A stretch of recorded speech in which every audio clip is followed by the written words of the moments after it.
मैं कीर्ति हूँ और यह कहानी मेरी है। मेरी शादी को बस कुछ ही महीने हुए हैं। शादी के बाद का समय हर लड़की के लिए खास होता है, लेकिन मेरी किस्मत में शायद सुकून लिखा ही नहीं था। महेश मेरे पति अच्छे इंसान हैं, पर हमेशा काम में ही उलझे रहते हैं। शादी के बाद जब मैंने उनसे हनीमून की बात की तो उन्होंने मेरी खुशी के लिए शिमला का प्लान बना लिया।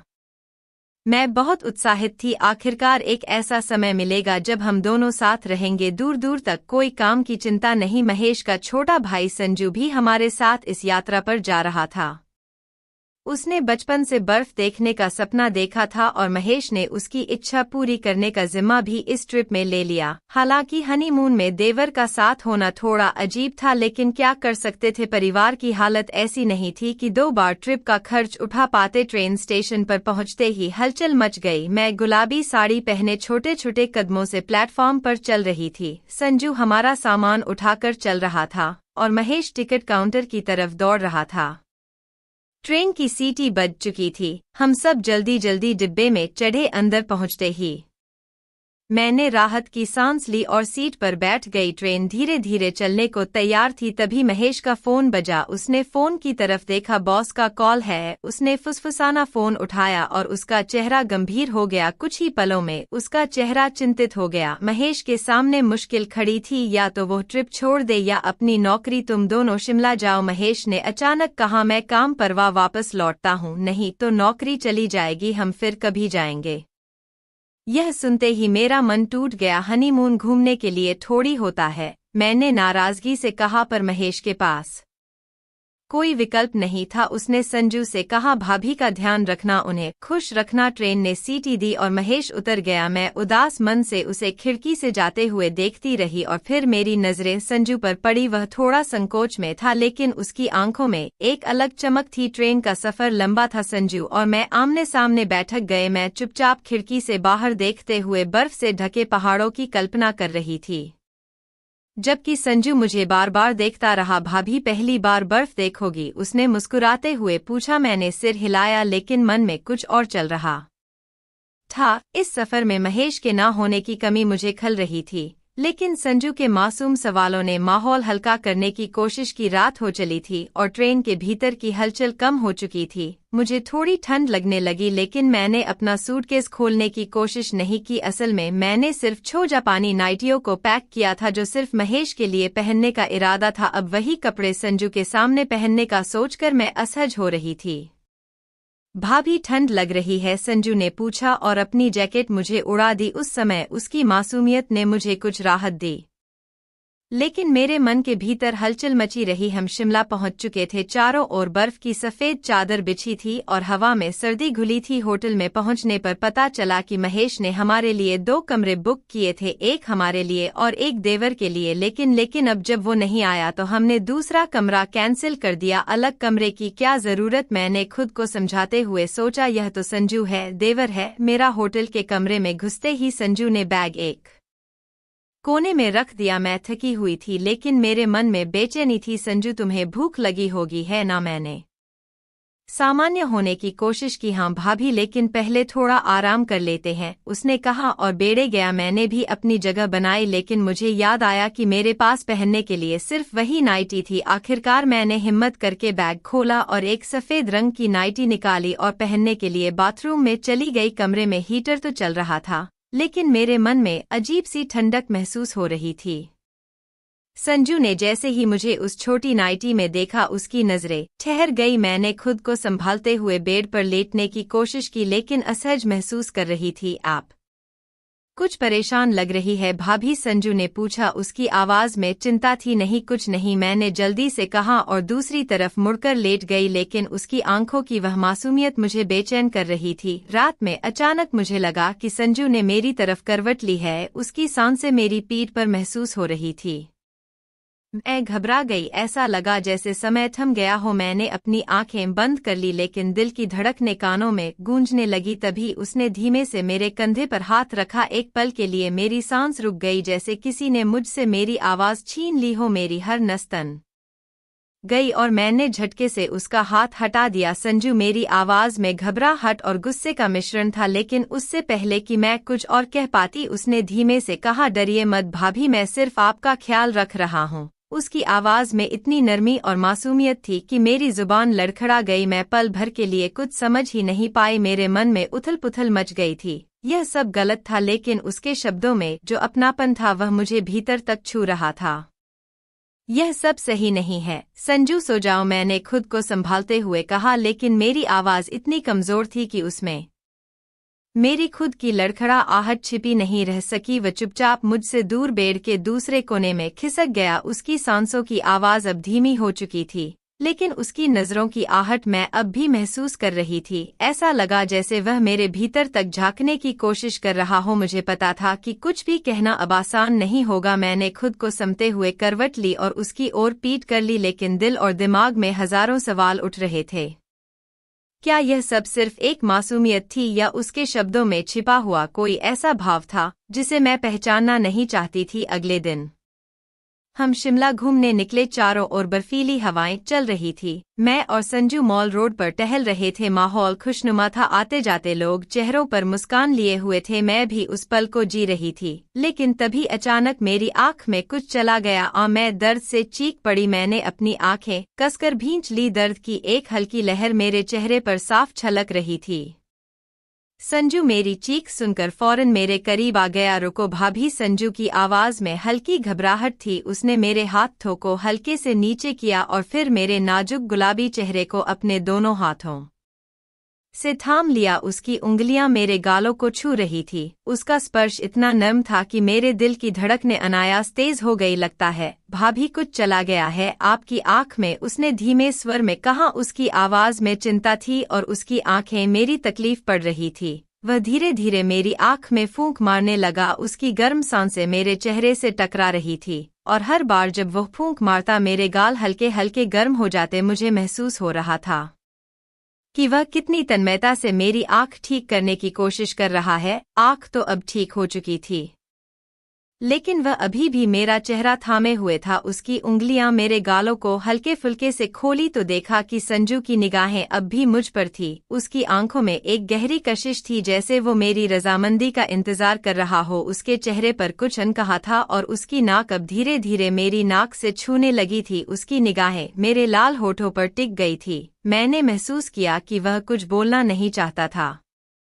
बल्कि कुछ करना चाहता था। शायद कि वह मुझे चूमना चाहता था। मेरी धड़कनें इतनी तेज हो गई कि मैं खुद को रोक नहीं पा रही थी। उस पल में जैसे दुनिया थम गई थी, बस हम दोनों थे और बीच में सर्द हवा का हल्का झोंका। क्या अब ठीक है भाभी? उसने बेहद धीमी, लगभग फुसफुसाना आवाज में पूछा। उसकी आवाज ने मुझे जैसे गहरी नींद से जगा दिया। मैं हड़बड़ा कर उससे दूर हो गई। मेरा दिल बेकाबू हो रहा था और मेरी आंखें झुक गई थी। संजू के चेहरे पर एक हल्की मुस्कान थी, जैसे उसने मेरी उलझन को पढ़ लिया हो, लेकिन उस पल ने मेरे अंदर एक अजीब सी हलचल पैदा कर दी थी। मेरे मन में कुछ बदल चुका था और उसकी वह नजदीकी मुझे कहीं गहरे तक छू गई थी। लेकिन अब आगे क्या होगा? अब तक मैं खुद से जूझ रही थी। क्या मैं महेश के बिना इस सफर को सही मायनों में पूरा कर पाऊंगी? क्या संजू का यह अपनापन केवल भाईचारे तक सीमित रहेगा या कुछ और बनने जा रहा है? शिमला की ठंडी हवाओं और बर्फीले रास्तों पर चलते हुए मैं खुद से लड़ रही थी। संजू का मेरे इतने करीब आना, उसकी आंखों में वो मासूमियत के साथ एक अनजानी चाहत, यह सब मेरे लिए नया था। मैं खुद को समझाने की कोशिश कर रही थी कि यह बस एक यात्रा है और जल्दी ही खत्म हो जाएगी, लेकिन मन में कहीं ना कहीं हलचल सी मची थी। शाम को हम होटल वापस पहुंचे। थकावट से दोनों चूर थे। कमरे में घुसते ही मैं बिस्तर पर गिर पड़ी। संजू ने दरवाजा बंद कर दिया और धीरे धीरे मेरी तरफ आया। भाभी, तुम बहुत थक गई हो, उसने नरम लहजे में कहा। हूँ, मैंने मुंह दबाकर जवाब दिया। सच में अब तक की थकान और अंदर की घबराहट ने मेरे शरीर को सुस्त कर दिया था। मैं नाइटी बदलना चाहती थी, लेकिन मेरे पास दूसरा कोई कपड़ा नहीं था। मजबूरन उसी छोटी नाइटी में सोना पड़ा। बिस्तर बड़ा था, लेकिन हम दोनों की मौजूदगी ने इसे छोटा बना दिया था। मैं एक कोने में सिमटकर सोने की कोशिश कर रही थी, लेकिन संजू का हल्का सा भी हिलना मुझे भीतर से बेचैन कर रहा था। मुझे नींद नहीं आ रही थी। तभी अचानक संजू ने करवट ली और उसकी बाहें गलती से मेरी कमर के पास आ गई। मैं झटके से सीधी हो गई। यह क्या कर रहे हो? मैंने गुस्से में कहा। सॉरी भाभी, गलती से हुआ, उसने मासूमियत से जवाब दिया। लेकिन मैं जानती थी यह सिर्फ गलती नहीं थी, उसके स्पर्श में कुछ था जो मेरे मन में हिलोरे पैदा कर रहा था। सो जाओ संजू, मैंने खुद को संयत करते हुए कहा और फिर दूसरी तरफ मुंह फेर कर लेट गई। सुबह की हल्की रोशनी खिड़की से कमरे में आ रही थी। संजू तभी सो रहा था और मैं खिड़की के पास खड़ी बाहर का नजारा देख रही थी। मन में अब भी एक उथल पुथल मची थी। तभी अचानक पीछे से संजू ने मुझे पकड़ लिया गर्म बाहों में कसकर। भाभी प्लीज नाराज मत हो, मैं सिर्फ आपसे बात करना चाहता हूँ, उसने धीरे से कहा। उसकी आवाज में एक अलग ही सच्चाई थी। यह क्या कर रहे हो संजू, छोड़ो मुझे। मैंने खुद को छुड़ाने की कोशिश की लेकिन उसकी पकड़ मजबूत थी। भाभी मैं आपको पसंद करता हूँ, उसने पहली बार खुलकर कहा। उसके शब्दों में एक ऐसी सच्चाई थी जिसने मुझे हिलाकर रख दिया। मैंने तुरंत उसे झटके से दूर किया और गुस्से में थप्पड़ जड़ दिया। तुम्हें शर्म नहीं आती? मैं तुम्हारी भाभी हूँ। मेरी आवाज गुस्से और घबराहट से कांप रही थी। संजू चुपचाप खड़ा रहा। उसकी आंखों में आंसू थे लेकिन उसने कुछ नहीं कहा। वह सिर्फ नीचे देखता रहा जैसे मानो उसने अपनी हदें पार कर दी हो। उस थप्पड़ के बाद हमारे बीच एक अजीब सी खामोशी पसर गई, लेकिन उस खामोशी में भी कुछ ऐसा था जो शब्दों से परे था। अगले दिन हम मॉल रोड पर फिर से घूमने निकले। ले हवा में ठंडक बढ़ चुकी थी और मैं अपने ख्यालों में गुम थी। रास्ते में अचानक संजू का हाथ मेरे हाथ से छू गया। मैंने उसे तुरंत खींच लिया लेकिन उसने धीमे से कहा, भाभी मैं सच में आपको दुख नहीं देना चाहता, बस आपके साथ रहना चाहता हूँ। उसके शब्दों ने मुझे भीतर तक छू लिया। एक अजीब सी नरमी मेरे दिल में घर करने लगी। मैंने उसकी तरफ देखा, वो संजू जो मेरे देवर के रूप में था, लेकिन उसकी आंखों में अब महेश की जगह भरने की एक अनकही चाहत दिख रही थी। शाम को जब हम होटल के कमरे में लौटे तो मैं खिड़की के पास खड़ी बर्फ गिरते देख रही थी। संजू मेरे पास आया और बिना कुछ कहे मेरे पास खड़ा हो गया। हमारे बीच कोई शब्द नहीं थे लेकिन हमारी सांसें एक लय में चल रही थी। तभी संजू ने धीरे से मेरा चेहरा अपनी ओर घुमाया। उसकी आंखें मेरे होठों पर ठहर गई और मेरी धड़कनें बेकाबू होने लगी। मैंने हल्की सी गहरी लाल लिपस्टिक लगा रखी थी जो ठंडे मौसम में और भी चमक रही थी। उसकी निगाहें मेरे होठों पर इस कदर टिकी थी कि मुझे महसूस होने लगा जैसे मेरे होंठ खुद बखुदा कांप रहे हो। उसकी आंखों में एक अजीब सी बेचैनी थी, एक चाह जिसे वह छिपाने की कोशिश नहीं कर रहा था। उसके चेहरे पर हल्की घबराहट भी थी लेकिन उसकी सांसों की गर्मी ने मुझे भी भीतर से पिघला दिया था। वह धीरे धीरे अपने होंठ मेरे होठों के करीब ला ही रहा था। उसकी सांसें मेरी त्वचा को हल्के से छू रही थी। मैं खुद को रोकने की कोशिश कर रही थी लेकिन मेरे मन में भी एक अजीब सी हलचल थी जिसे रोक पाना अब मुश्किल लगने लगा था। बस मैंने खुद से कहा, लेकिन मेरा शरीर बेकाबू था। ठीक उसी पल मैंने अपने भीतर बची आखिरी हिम्मत जुटाई और एक जोरदार थप्पड़ संजू के गाल पर जड़ दिया। उसकी आंखों में एक पल के लिए हैरानी झलकी लेकिन उसने पीछे हटने की बजाय वहीं खड़े रहना चुना। वो वहीं खड़ा था, थोड़ा झुका हुआ। उसके गाल पर मेरे हाथ की लाल छाप उभरने लगी थी। उसकी आंखों में हल्के आंसू थे। ऐसा लगा जैसे उसके दिल के किसी कोने में एक अटूट ख्वाहिश थी और मैं वह चीज थी जिसे वह चाहकर भी हासिल नहीं कर पा रहा था। तुम्हें शर्म नहीं आती? मैंने गुस्से में फुसफुसिया लेकिन मेरी आवाज में अब वो राव नहीं था जो पहले हुआ करता था। संजू ने कुछ नहीं कहा, वह वहीं खड़ा रहा जैसे मेरी हर तकलीफ को समझ रहा हो। उसकी आंखें कह रही थी कि अगर मैं गिर जाऊं, टूट जाऊं तो वह मुझे संभालने को तैयार है। मैं खुद को और संभाल नहीं पाई। मेरा सारा गुस्सा, मेरी सारी नाराजगी, सब कुछ पिघल गया। आंखों से आंसू बह निकले और मैंने अपने सिर को धीरे से संजू के कंधे पर गिरा दिया। मैं थक चुकी हूँ संजू, मैं टूट रही हूँ। मेरी आवाज टूटे हुए शब्दों में फिसल रही थी। मैं उस पल बस किसी का सहारा चाहती थी, किसी का कंधा जिस पर मैं अपना बोझ हल्का कर सकूं। संजू ने मेरे आंसुओं को महसूस किया, फिर उसने मेरे गुलाबी चेहरे को अपने दोनों हाथों में थाम लिया और धीरे से मेरे चेहरे को ऊपर उठाया। मैं अपनी पलकें झुकाए खड़ी रही, आंसू मेरे गालों से बहते रहे। उसने बहुत नरमी से अपने अंगूठे से मेरे गालों पर बह रहे आंसुओं को पछा, मेरे चेहरे को अपने हाथों से थामकर उसने कहा, भाभी आप अकेली नहीं है, मैं हूं ना, मैं हमेशा आपके साथ रहूंगा। मैंने उसकी आंखों में देखा, वहां एक ऐसी सच्चाई थी जो किसी शब्द से परे थी। मैंने धीरे से उसकी बात को रोका और अपनी उंगली उसके होठों पर रख दी। आज की रात मुझे कीर्ति कहकर बुलाओ प्लीज, मैंने धीमी आवाज में कहा। यह पहली बार था जब मैंने संजू को अपना नाम पुकारने की इजाजत दी थी, एक ऐसी इजाजत जो मेरे दिल के दरवाजे को धीरे धीरे खोल रही थी। हमारे बीच कुछ पल के लिए खामोशी पसर गई। खिड़की के बाहर बर्फ गिर रही थी और कमरे के भीतर हमारे दिलों में कोई और ही आग सुलग रही थी। संजू ने अपनी पलकों को धीरे धीरे झुकाया, उसकी आंखों की गहराई मेरे दिल में उतर रही थी। वह धीरे धीरे मेरे करीब आ रहा था। मेरी सांसें तेज हो गई, दिल की धड़कन इतनी बढ़ गई थी जैसे छाती से बाहर निकल जाएगी। हमारी सांसें एक दूसरे में घुलने लगी थी। हमारा चेहरा इतना करीब आ चुका था कि हमारी नाक एक दूसरे से छू रही थी। उसके होंठ मेरे होठों के इतने पास आ गए थे कि बस कुछ ही पल का फासला बचा था। लेकिन जैसे ही वह पल करीब आया, कुछ अंदर से मुझे रोकने लगा। मेरी आंखों के सामने मेरी शादी का दिन तैर गया। वो दिन जब मैंने महेश का हाथ थामा था। महेश ने मुझे बड़े प्यार से मंगलसूत्र पहनाया था। उस दिन मैंने यह वादा किया था कि मेरी जिंदगी हमेशा उनकी होगी। यह ख्याल आते ही मैं जैसे किसी गहरी नींद से जाग गई। मैंने तुरंत अपने मेहंदी से रचे हाथ संजू के होठों पर रख दिए।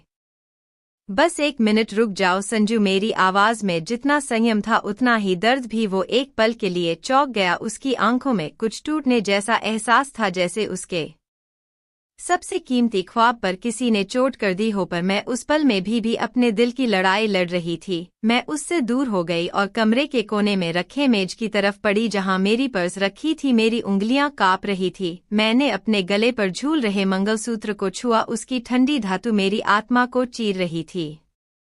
मैंने एक गहरी सांस ली और मंगलसूत्र को अपने गले से उतार कर पर्स में रख दिया। पल भर को लगा जैसे मैं किसी बंधन से आजाद हो गई। मैंने अपनी आंखें बंद कर ली और बालों को धीरे धीरे खोल दिया। बालों की लट अब मेरे चेहरे और कंधों पर बिखर चुकी थी। मैंने फिर से एक लंबी सांस ली और खुद को संभालते हुए संजू के पास वापस चली गई। उसकी आंखें सवाल कर रही थी पर मैंने कोई जवाब नहीं दिया। मैंने उसके चेहरे को अपने दोनों हाथों से थामा। उसकी त्वचा की गर्माहट मेरे हाथों से होकर मेरे दिल तक पहुंच रही थी।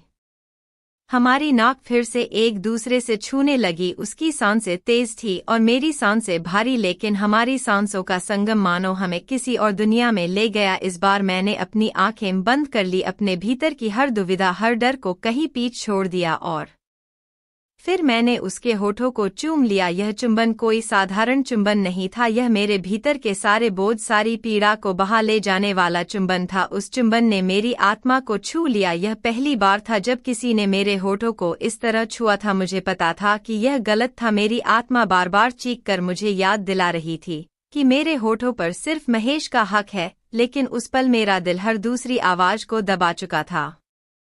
इस चुंबन ने मुझे एहसास दिलाया कि कभी कभी हमारे की किस्मत हमें उन रास्तों पर ले जाती है जहां हमारे पैरों ने चलने की कल्पना भी नहीं की होती। संजू का यह चुंबन सिर्फ मेरे होठों को नहीं बल्कि मेरी आत्मा को छू गया था। उस पल मैं खुद को भुला चुकी थी। मेरी दुनिया बस उसी पल में सिमट गई थी।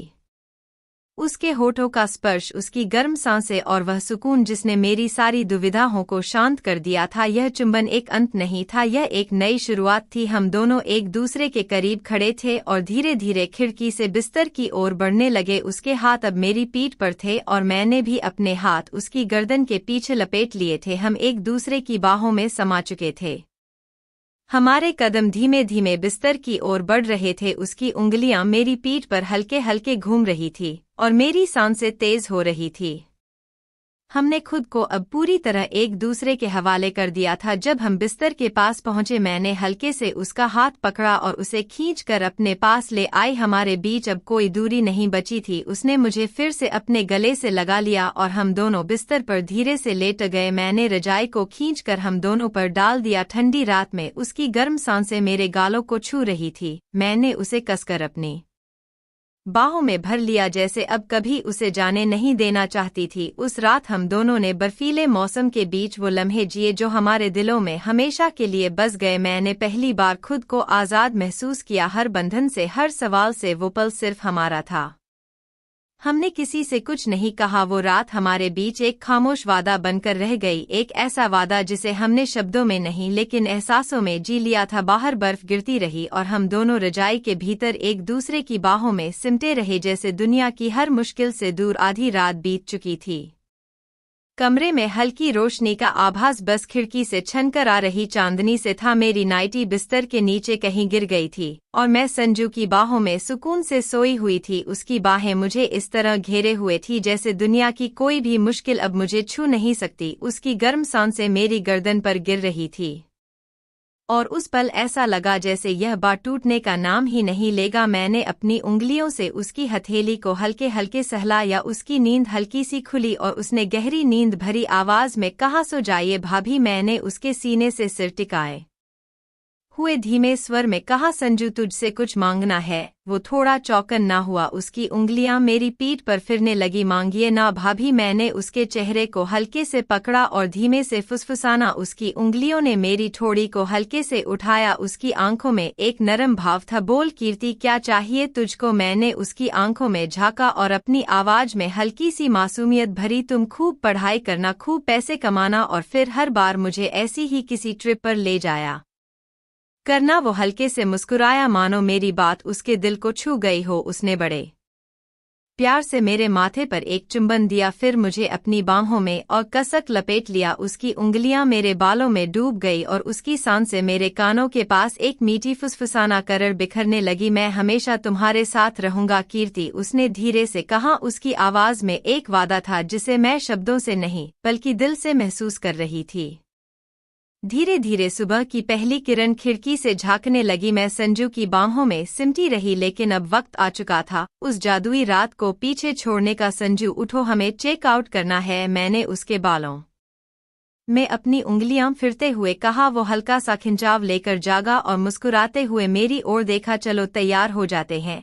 मैंने अपनी गुलाबी साड़ी निकाली और धीरे धीरे पहनी। उसकी नजरें मुझे देखती रही मानो वह हर लम्हे को अपनी यादों में बसा लेना चाहता हो। जब मैं तैयार होकर आई तो उसने एक आखिरी बार मुझे अपनी बाहों में खींच लिया। मेरी सांसें थम गई और मैंने उसके गले में अपनी बाहें डाल दी। संजू, एक आखिरी किस तो दे दो। उसने बिना एक पल भी सोचे धीरे धीरे मेरे होठों पर अपने होंठ रख दिए। उसका चुंबन वैसा ही था, नरम गहरा और वैसा ही सुकून भरा जैसे रात भर हमारी सांसें साथ चलती रही थी। मैं उस पल को अपनी धड़कनों में कैद कर लेना चाहती थी। हमने होटल से बाहर कदम रखा। सुबह की हल्की ठंडक में भी मेरी उंगलियां उसकी उंगलियों में गर्माहट ढूंढ रही थी। हम स्टेशन पहुंचे और ट्रेन के डिब्बे में चढ़ गए, लेकिन इस बार हम अलग अलग सीट पर नहीं बैठे। हम दोनों एक ही सीट पर बैठे, एक ही कंबल के भीतर। संजू ने मुझे अपने सीने से सटा लिया और मैंने उसकी बाहों के घेरे में सिर रख दिया। उसकी धड़कनें धीमी पर गहरी थी, मानो अब हमारे बीच कोई अनकही बात शेष नहीं रह गई हो। ट्रेन के हल्के झटकों के साथ हम घर की ओर निकल पड़े। बाहर घर की दुनिया थम गई थी और हमारे भीतर का सफर अभी भी जारी था। मैं उसकी बाहों में खुद को महफूज महसूस कर रही थी और उसने कंबल को हम दोनों के ऊपर इस तरह ओढ़ा जैसे अब हमारी कहानियों में कोई भी ठंड न घुस सके। हमारी आंखें बंद थी, लेकिन हमारी उंगलियां एक दूसरे को कसकर पकड़े हुए थी। सफर खत्म नहीं हुआ था, यह तो बस एक शुरुआत थी। उसकी बाहों में सोते सोते मुझे एहसास हुआ कि मैं अब टूटने से नहीं डरती। संजू के साथ हर सफर वैसा ही होगा, खूबसूरत, सुकून भरा और हमारे बीच की हर दूरी को मिटा देने वाला। तुम हर बार मुझे ऐसे ही ले जाओगे न संजू? मैंने उसकी बाहों में सिमट हुए धीरे से पूछा। उसने मेरी ओर देखा, मुस्कुराया और मेरे माथे पर एक और हल्का चुंबन दिया। हर बार कीर्ति, हर बार हम दोनों कंबल के भीतर एक दूसरे की बाहों में लिपटे रहे। ट्रेन की रफ्तार के साथ हमारे दिल भी एक नई दिशा में बढ़ रहे थे, जहां कोई सवाल नहीं था, सिर्फ हमारा साथ था। हम घर लौट आए थे। दरवाजा खोलते ही मेरे पति ने मुस्कुराते हुए हमारा स्वागत किया। उसकी मुस्कान में वही पुरानी आत्मीयता थी, जैसे कुछ बदला ही ना हो। लेकिन मेरे दिल में हलचल मची थी। मैं जानती थी कि इस मुस्कान के पीछे कुछ छिपा है।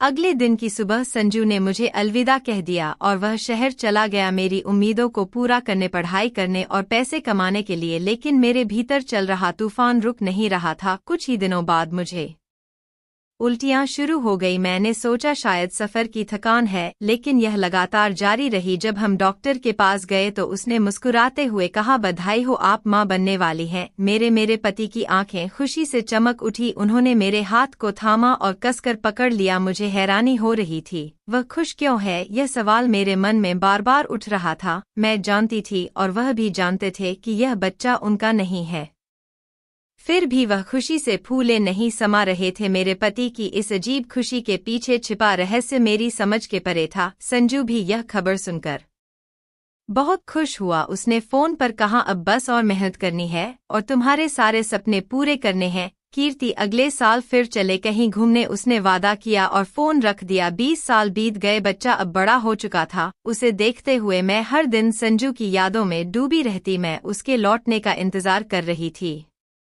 मुझे उस दिन का बेसब्री से इंतजार था जब वह पहली बार अपने बच्चे से मिलेगा, और आखिरकार वह दिन आ गया। संजू घर लौट आया। गांव की एक फैक्ट्री में उसे अच्छी नौकरी मिल गई थी और अब उसकी कमाई भी अच्छी थी। उसे देखकर मेरी आंखें खुशी से भर आई। मैंने सोचा उसने मेरे सपनों को आधा तो पूरा कर ही दिया, अब बस हमारी ट्रिप बाकी है। हम हर साल किसी नई जगह घूमने जाते रहे। संजू ने कभी शादी नहीं की। जब भी मैंने उससे पूछा शादी क्यों नहीं कर लेता तो वह हल्के से मुस्कुरा कर कहता, मैं सिर्फ तुमसे प्यार करता हूँ कीर्ति, किसी और से शादी करके क्या करूँगा। और मेरे जीवन के 20 साल इसी तरह बीत गए। हमने हर साल एक नई जगह की यात्रा की, खुलेआम, बिना किसी डर या संकोच के। कोई हमें कभी कुछ नहीं कहता, बल्कि घरवाले हमेशा हमारी यात्राओं से खुश रहते थे। धीरे धीरे वक्त गुजरता गया, बच्चे भी बड़े हो गए, लेकिन संजू का प्यार कभी नहीं बदला। एक दिन मैं अलमारी में पुरानी साड़ियां ढूंढ रही थी। अचानक मेरी नज़र एक पुरानी फाइल पर पड़ी। उत्सुकतावश मैंने उसे उठा लिया। वह मेरे पति के इलाज से जुड़ी मेडिकल फाइल थी।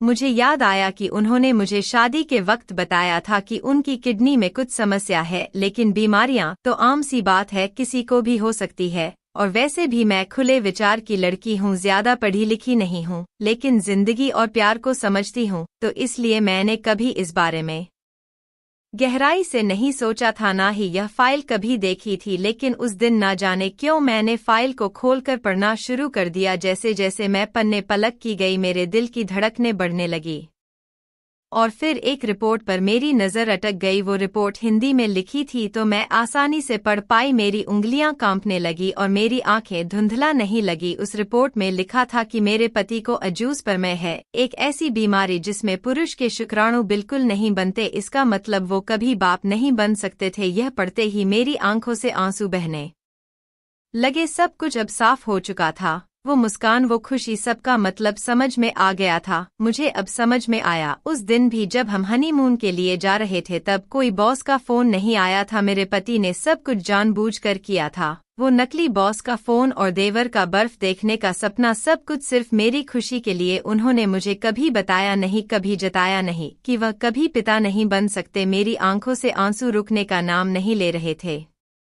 मैं फाइल को सीने से लगाकर जमीन पर बैठ गई। उस दिन मुझे एहसास हुआ कि मैं कितनी भाग्यशाली हूँ। मेरे जीवन में 2 ऐसे लोग थे जिन्होंने मुझे बेइंतहा प्यार दिया। एक तरफ संजू, जो आज तक कुमारा था, जिसने कभी शादी नहीं की सिर्फ इसलिए कि वह मुझसे प्यार करता था। उसने मेरी हर इच्छा पूरी की, मेरी हर यात्रा को यादगार बनाया। और दूसरी तरफ मेरे पति, जिन्होंने अपनी कमजोरी के बावजूद मुझे वह खुशी दी जिसका मैंने कभी सपना भी नहीं देखा था। उन्होंने अपनी तकलीफों को मुझसे हमेशा छिपा आया सिर्फ इसलिए कि मैं खुश रह सकूं। मैं फर्श पर बैठी बैठी रो रही थी, लेकिन यह आंसू दुख के नहीं बल्कि कृतज्ञता और प्रेम के थे। उस दिन मैंने तय किया कि मैं अब इस प्यार को और समझूंगी। 20 सालों का यह सफर कोई अंत नहीं था, बल्कि एक नई शुरुआत थी। मैंने अपनी दोनों जिंदगियों, अपने पति और देवर संजू को मन ही मन धन्यवाद दिया। मैंने फाइल को बड़े प्यार से अलमारी में वापस रखा और एक गहरी सांस ली। अब मुझे किसी चीज का अफसोस नहीं था। मैं जान चुकी थी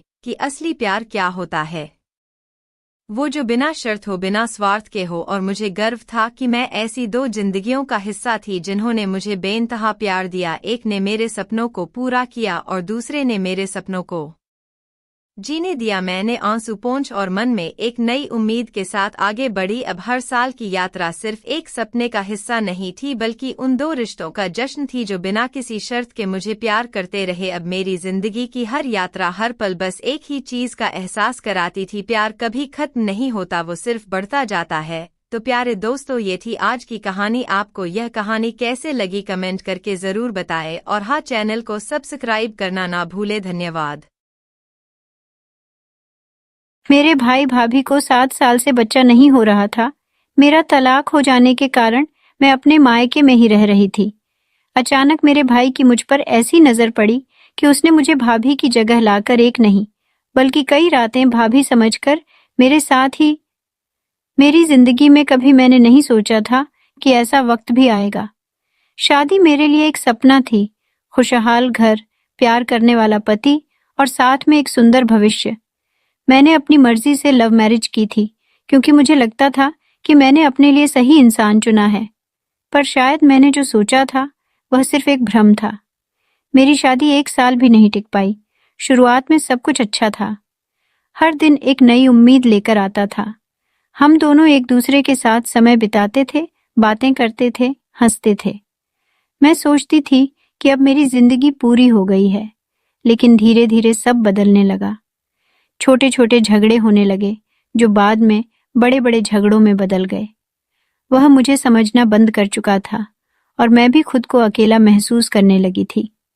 जब मुझे एहसास हुआ कि यह रिश्ता अब नहीं चल सकता, तब मेरा दिल टूट गया था। मैंने बहुत कोशिश की अपने रिश्ते को बचाने की, लेकिन जब दोनों लोग एक साथ कोशिश न करें तो रिश्ते बिखर जाते हैं। फिर वो दिन आया जब हमने तलाक लेने का फैसला कर लिया। तलाक मेरे लिए आसान नहीं था। एक तरफ मेरा दिल टूटा हुआ था और दूसरी तरफ मुझे समाज और परिवार की चिंता थी। तलाक के बाद मैं अपने मायके लौट आई। सोचा था कि माँ पापा के पास जाकर मुझे सुकून मिलेगा, लेकिन वहाँ हालात और भी खराब थे।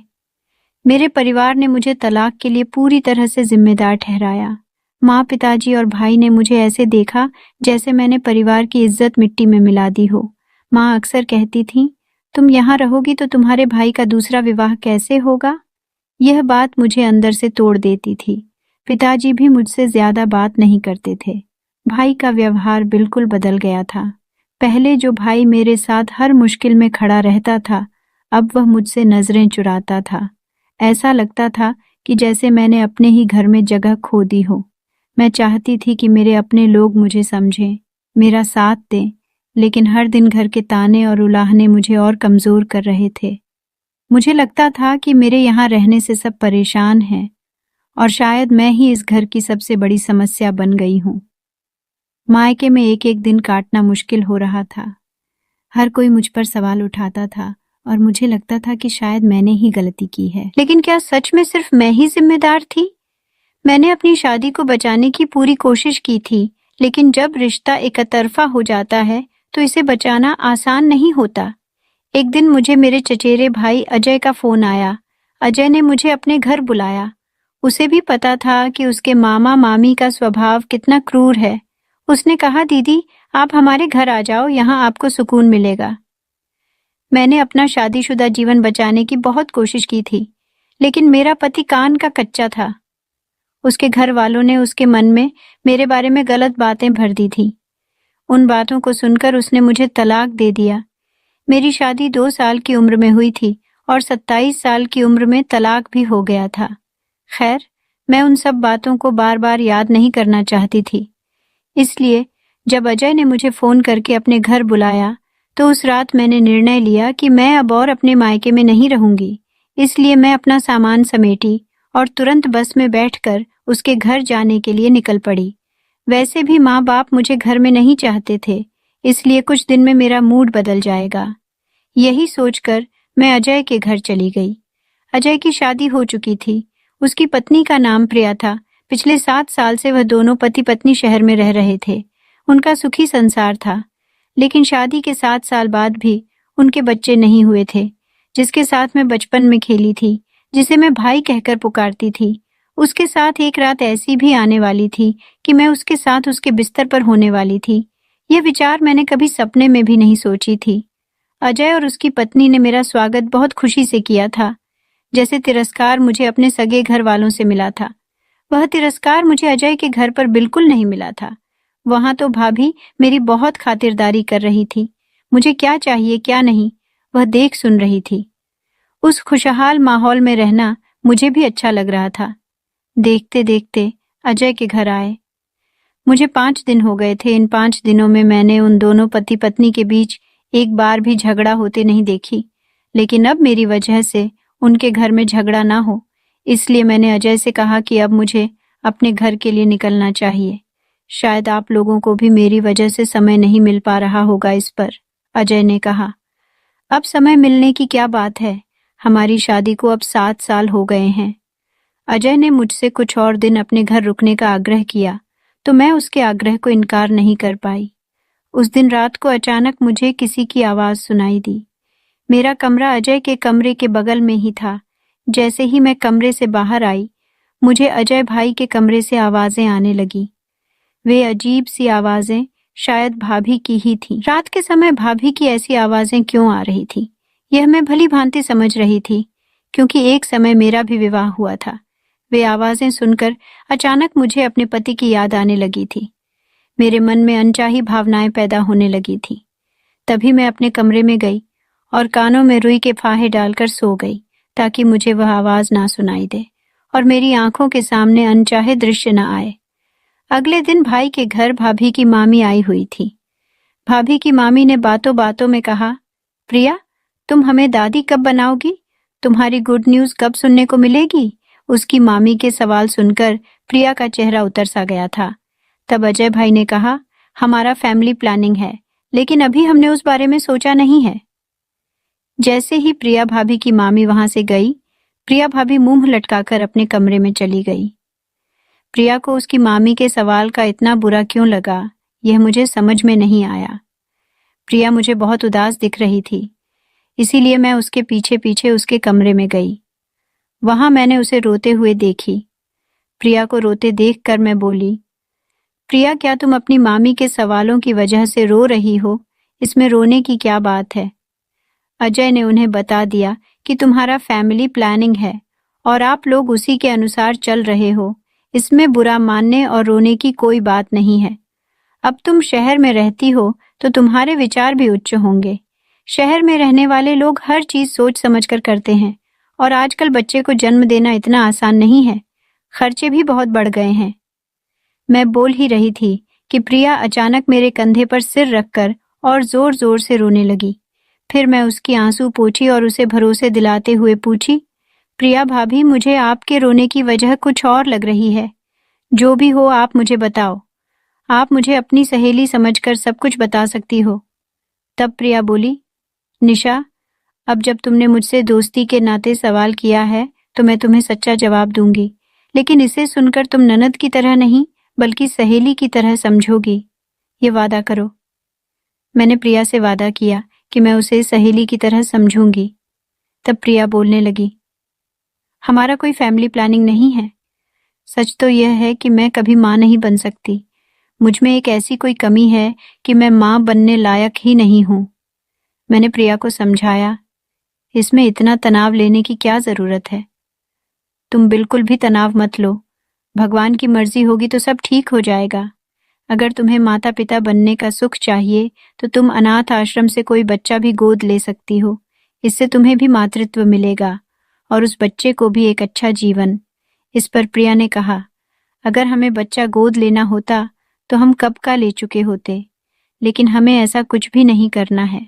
अजय और मुझे केवल हमारा ही बच्चा चाहिए।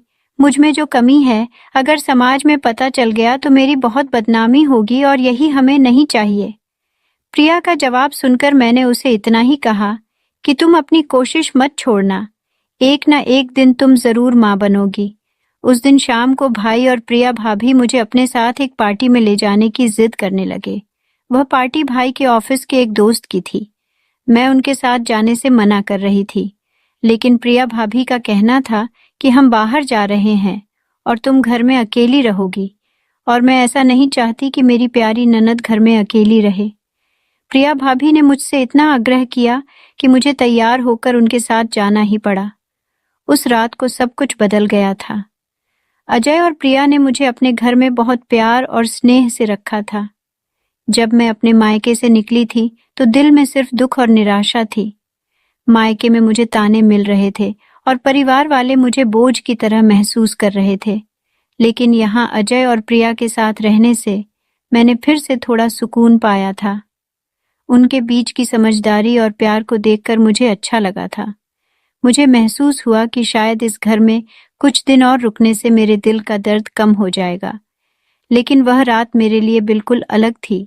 जब मैं पार्टी के लिए तैयार हुई तो अजय भाई ने मेरी तारीफ की। निशा, तुम बहुत सुंदर लग रही हो। उनकी ये बात सुनकर मैं थोड़ी हैरान हुई, क्योंकि उनके मुंह से इस तरह की बातें सुनने की उम्मीद नहीं थी।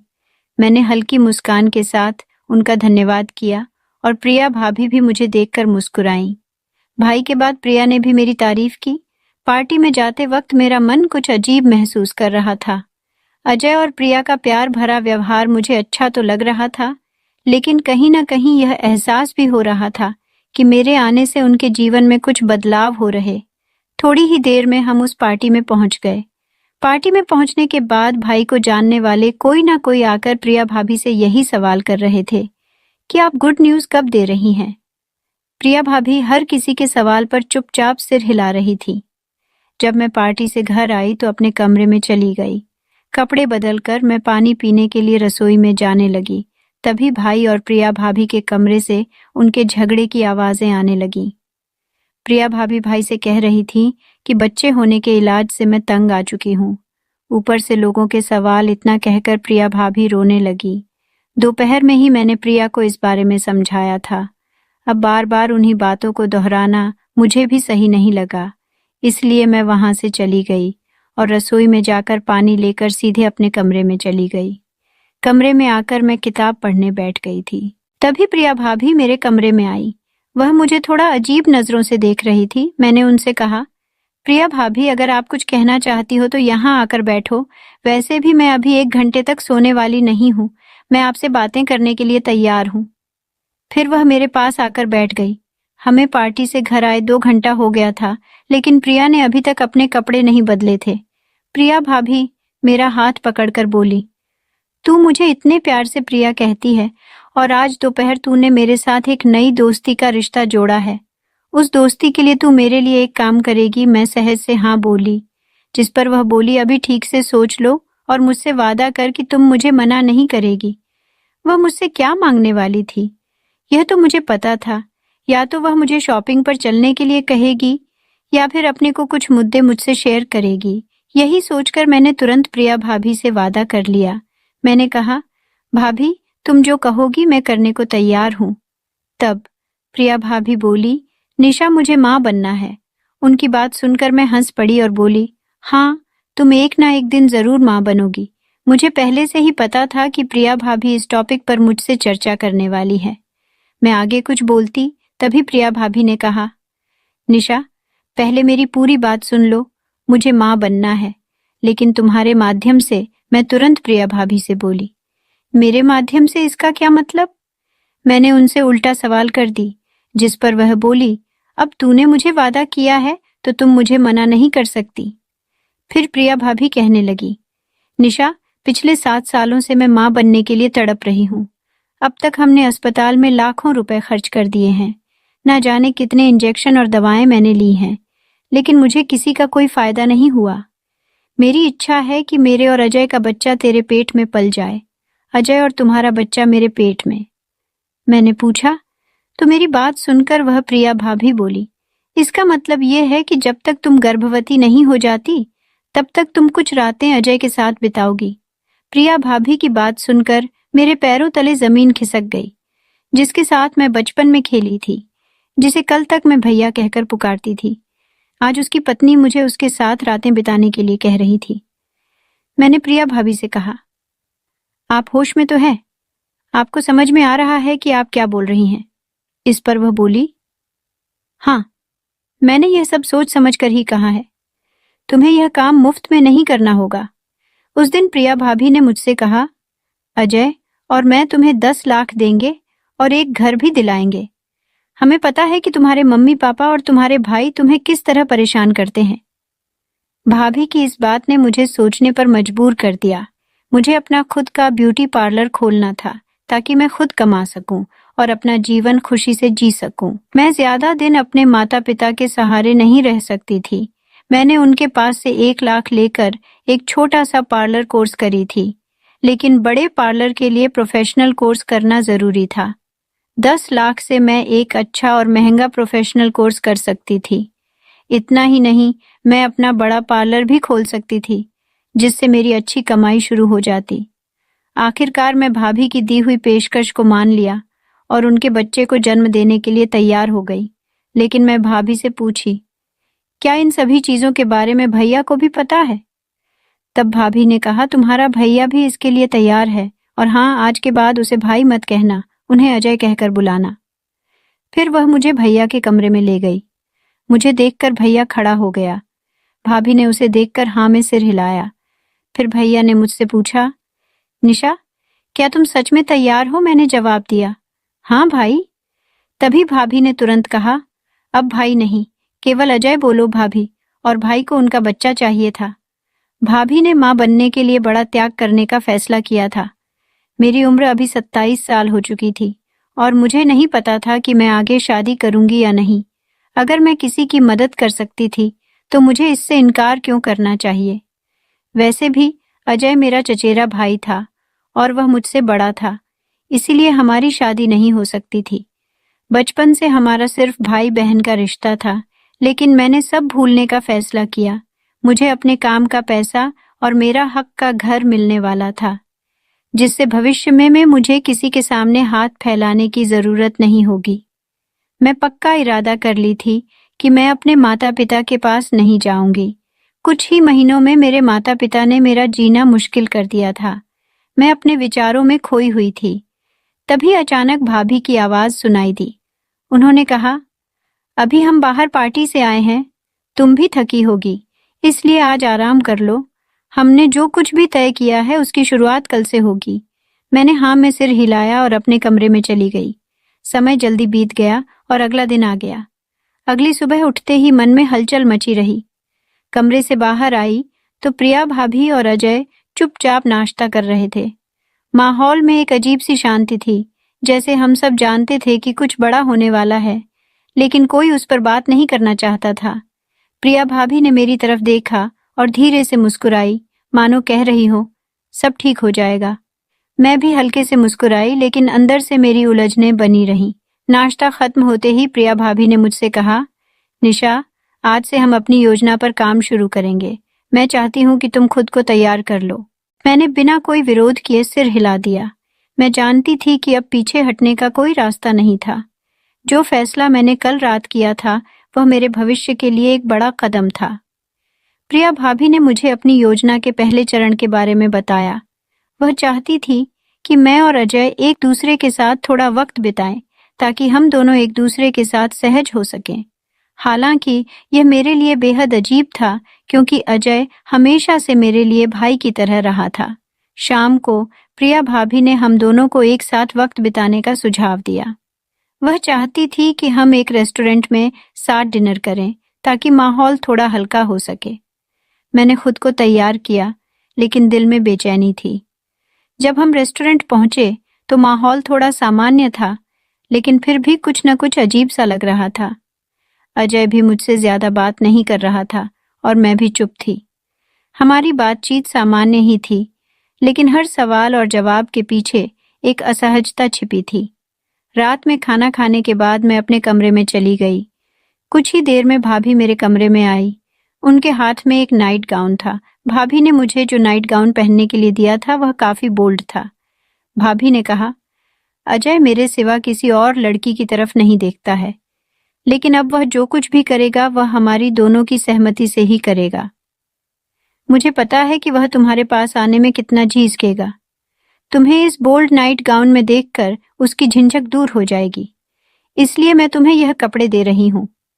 तुम्हें इन कपड़ों में देखकर वह तुम्हारी तरफ आकर्षित होगा। भाभी के कहे अनुसार मैंने वह नाइट गाउन पहन लिया। उनके कमरे में जाने से पहले भाभी ने कहा, याद रखना, यह सिर्फ एक डील है। इस डील के अलावा कोई और विचार मन में मत लाना। उस वक्त मैं केवल अपने भविष्य के बारे में सोचकर अजय के पास जा रही थी। मैंने हाँ में सिर हिलाया और भाभी के साथ उनके कमरे में चली गई। अजय अपने कमरे में कहीं नहीं दिखा। वह हॉल में भी नहीं था। भाभी ने उसे उसके कमरे में आवाज लगाई, तब वह बाथरूम में था। फिर भाभी ने कहा, निशा कमरे में आ गई है। इस पर अजय ने कहा, मैं फ्रेश होकर आता हूँ, लेकिन जब तक मैं बाहर आऊं कमरे की लाइट बंद कर देना। भाभी को उसकी बात समझ आ गई थी। शायद वह सामने आने में झिझक रहा था। भाभी कमरे से बाहर चली गई और मैंने कमरे की लाइट बंद कर दी। फिर मैं जाकर बिस्तर पर बैठ गई। अजय बाथरूम से बाहर आया और मेरे पास आकर बैठ गया। उस वक्त मेरे मुंह से एक भी शब्द नहीं निकल रहा था और ना ही अजय कुछ बोल रहा था। फिर उसने अचानक मेरे गले में हाथ डाला और उसके बाद जो कुछ हुआ उसकी मैंने कभी कल्पना भी नहीं की थी। मुझे वह सब बिल्कुल भी अच्छा नहीं लग रहा था, लेकिन तब मैंने यह बात ध्यान में रखी कि यह सिर्फ एक डील है। अगर मुझे अपना भविष्य सुखमय बनाना है तो यह चीजें मुझे करनी ही होंगी और यह दर्द झेलना ही पड़ेगा। वैसे भी मैं तो एक जोड़े को माता पिता बनने का सुख तो दे ही रही थी। जैसे मैं यह रात अजय के साथ बिताई थी, वैसे ही जब तक मुझे गर्भावस्था के लक्षण महसूस नहीं हुए तब तक मैं हर रात ही अजय के साथ बिताने लगी थी। अब तो मैं खुद ही कमरे में अंधेरा कर देती थी, क्योंकि अजय को भी यही चाहिए था। देखते ही देखते पूरे 1 महीने बाद मुझे गर्भावस्था के लक्षण महसूस होने लगे। मुझे तीखा खाने और चक्कर आने लगे थे। अजय का एक मित्र डॉक्टर था। अजय मुझे चेकअप के लिए अपने दोस्त के अस्पताल में ले गया। डॉक्टर ने मुझे गर्भवती होने की खुशखबरी सुनाई, जिससे अजय और प्रिया भाभी के चेहरे पर खुशी देखते ही बन रही थी।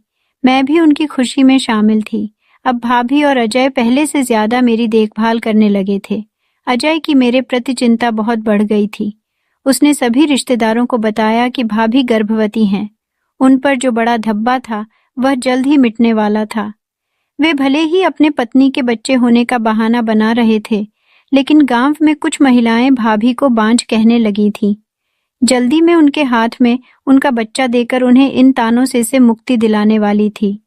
शहर में उनके घर ज्यादा रिश्तेदार नहीं आते थे। जो भी आता अजय उसे फोन पर ही टाल देता।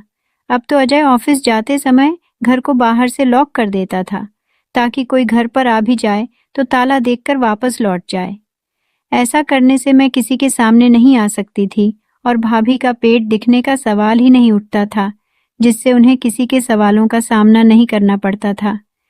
कभी कभी भाभी बाहर कुछ खरीदने जाती थी। इसके लिए उन्होंने ऑनलाइन नकली पेट मंगवाया था, जिसे बाहर जाते समय वे अपने पेट पर लगा लेती थीं, जिससे वे गर्भवती दिखती थीं। भाभी ने आगे की तैयारी पहले से ही कर रखी थी। मैंने अपने माता पिता से कहा था कि मैं शहर में नौकरी कर रही हूँ। मेरा उनके घर वापस जाना उचित नहीं था और यह बात मुझे पहले ही समझ में आ गई थी। पहले 4 महीने डॉक्टर ने बहुत ध्यान रखने की सलाह दी थी। धीरे धीरे 5वां महीना भी बीत गया और 6ठा महीना शुरू हो गया। अब मेरा पेट दिखने लगा था। जब से मैं गर्भवती हुई थी, अजय और भाभी ने मुझे अपना कमरा रहने के लिए दिया था, क्योंकि उसमें ऐसी था। वे मुझे हर तरह की सुविधाएं दे रहे थे। अचानक मुझे रात को ऐसा महसूस होने लगा कि कोई बार बार मेरे पास आ रहा है। एक रात मैं देखी कि अजय मेरे पेट के पास बैठा हुआ था। वह मेरे पेट पर हाथ फेर रहा था। वह एक पिता था जो अपने बच्चे को महसूस कर रहा था। इसलिए मैंने उसे कुछ नहीं कहा। कुछ दिनों तक ऐसा ही चलता रहा। गर्भावस्था की वजह से कभी कभी रात को मुझे नींद नहीं आती थी और अचानक ही कमरे की छोटी लाइट भी बंद हो जाती थी। तब मुझे किसी के मेरे पास आने का एहसास होता था। मेरे पास आने वाला कोई और नहीं बल्कि अजय था। उस घर में पुरुष वह अकेला ही था। वह मेरे पेट पर हाथ फेरते फेरते अचानक ही मेरे बहुत करीब आ जाता और मेरे साथ ऊपर नीचे हरकतें करने की कोशिश करता। मुझे उस वक्त समझ नहीं आ रहा था कि मैं क्या करूं। अजय का मेरे प्रति व्यवहार लगातार बदल रहा था। वह अब केवल एक पिता के रूप में अपने बच्चे को महसूस करने की बजाय मेरे साथ जिस्मानी नजदीकियां बढ़ाने की कोशिश कर रहा था। मैंने पहले यह सोचा था कि यह सब एक समझौता था, सिर्फ एक डील, जिससे मैं आर्थिक रूप से स्वतंत्र हो जाऊंगी और अजय और प्रिया को माता पिता बनने का सुख मिलेगा। लेकिन अब मामला बदलता दिख रहा था। अजय के इस तरह मेरे साथ व्यवहार करने से मैं अंदर ही अंदर असहज महसूस करने लगी थी।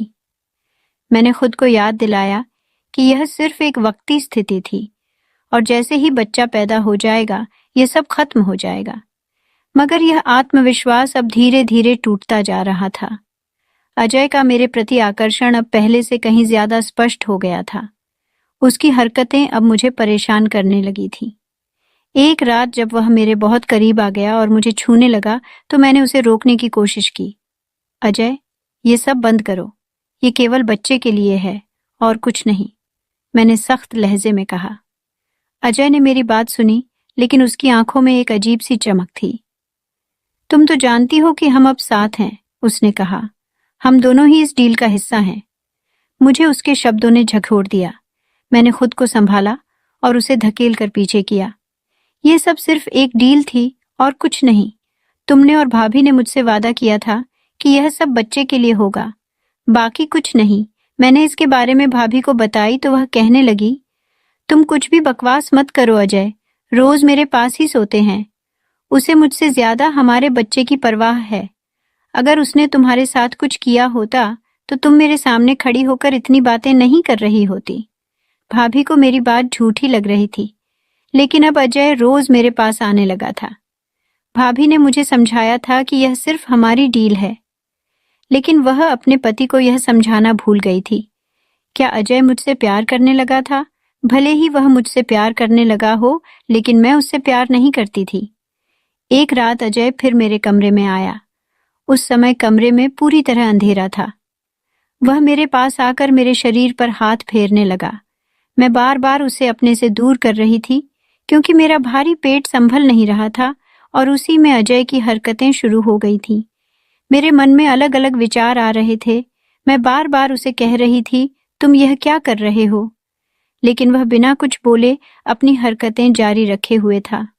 उसने मेरे शरीर पर हाथ फेरते फेरते नीचे हरकतें शुरू कर दिया, जिससे मुझे बहुत तकलीफ होने लगी। अगले दिन सुबह जब भाभी मेरे कमरे में आई तो सुबह के 9 बज चुके थे। मुझे अपने बिस्तर से भी उठना मुश्किल हो रहा था। भाभी ने मेरी हालत देखी, तब उन्होंने मेरे पास आकर मुझे बिस्तर से उठने में मदद की। उस समय मेरे पेट में बहुत दर्द हो रहा था। जब मैं उठी तो मैंने देखा कि मेरा बिस्तर खराब हो चुका था। भाभी भी यह देखकर बहुत डर गई थी। वह तुरंत मुझे अस्पताल ले गई, जहां मेरा इलाज शुरू हुआ। डॉक्टरों ने मेरा चेकअप किया और भाभी को वही बताया जो मैं उन्हें पहले से बता रही थी।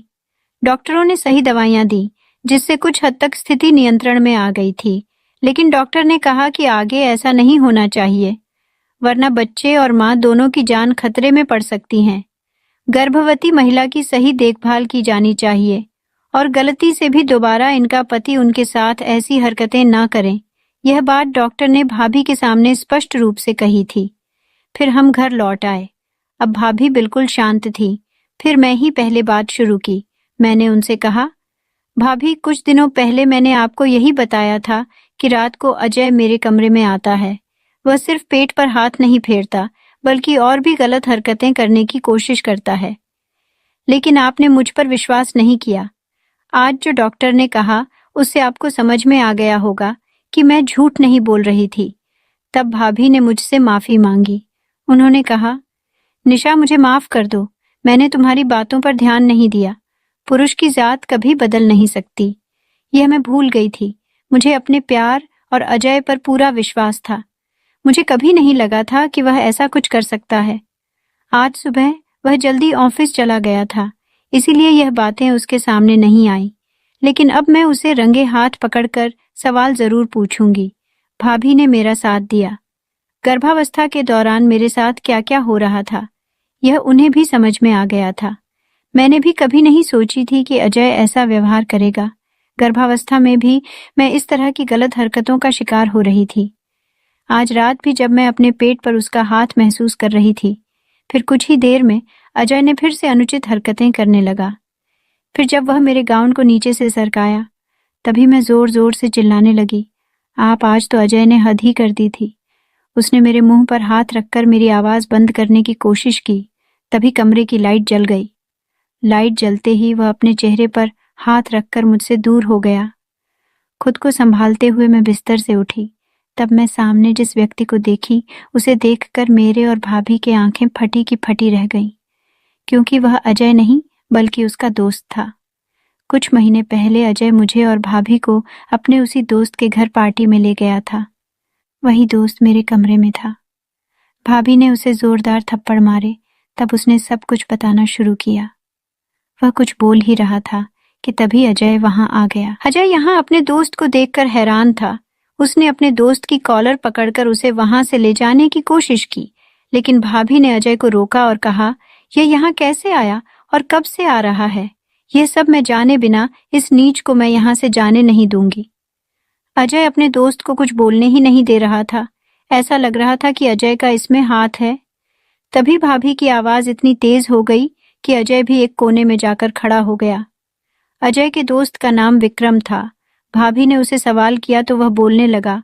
उसने कहा, इस कमरे में आने का दूसरा रास्ता सबसे पहले मुझे अजय ने ही दिखाया था। अजय मुझे इस कमरे में लाया था। ये सब कुछ मैं निशा के साथ पहली बार नहीं कर रहा हूँ।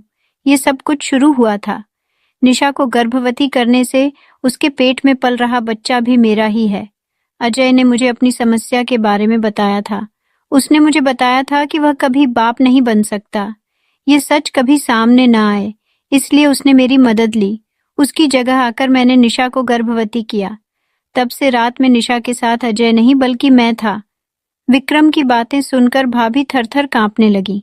दोष भाभी में नहीं बल्कि अजय में था, और उसने यह बात शादी के बाद से छिपा कर रखी थी। उस दिन उसने अपने सारे झूठ का इकबाल कर लिया। वह भाभी से माफी मांग रहा था। उसने कहा कि उसका सच कभी सामने ना आए, इसलिए उसने अपने डॉक्टर दोस्त से भाभी का इलाज करवाया। अजय के कहने पर उसके डॉक्टर दोस्त ने भाभी को झूठ बताया कि वह कभी मां नहीं बन सकती। बाहर समाज में यह सच पता चलता तो उनकी बहुत बदनामी होती। इस डर से उन्होंने यह सब किया था। भाभी ने अजय को माफ नहीं किया। मेरे बच्चे के जन्म तक वह अजय के साथ एक ही घर में रह रही थी। बच्चे के जन्म के बाद मुझे वादा किए गए पैसे और घर दे दिया गया।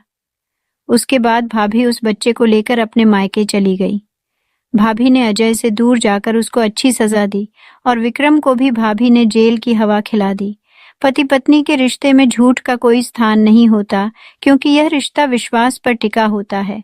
इसमें शुरुआत से ही झूठ नहीं होना चाहिए, नहीं तो रिश्ते में दूरियां पैदा होने में समय नहीं लगता। तो दोस्तों, ये थी हमारी आज की कहानी। आपको ये कहानी कैसी लगी? कमेंट करके जरूर बताएं। अगर आपको ये कहानी पसंद आई हो तो इसे लाइक करें और अपने दोस्तों के साथ शेयर करें। आगे भी ऐसी ही रोमांचक कहानियों के लिए हमारे चैनल को सब्सक्राइब करें और बेल आइकन दबाना ना भूलें, ताकि आप हमारी कोई भी कहानी मिस ना करें। धन्यवाद।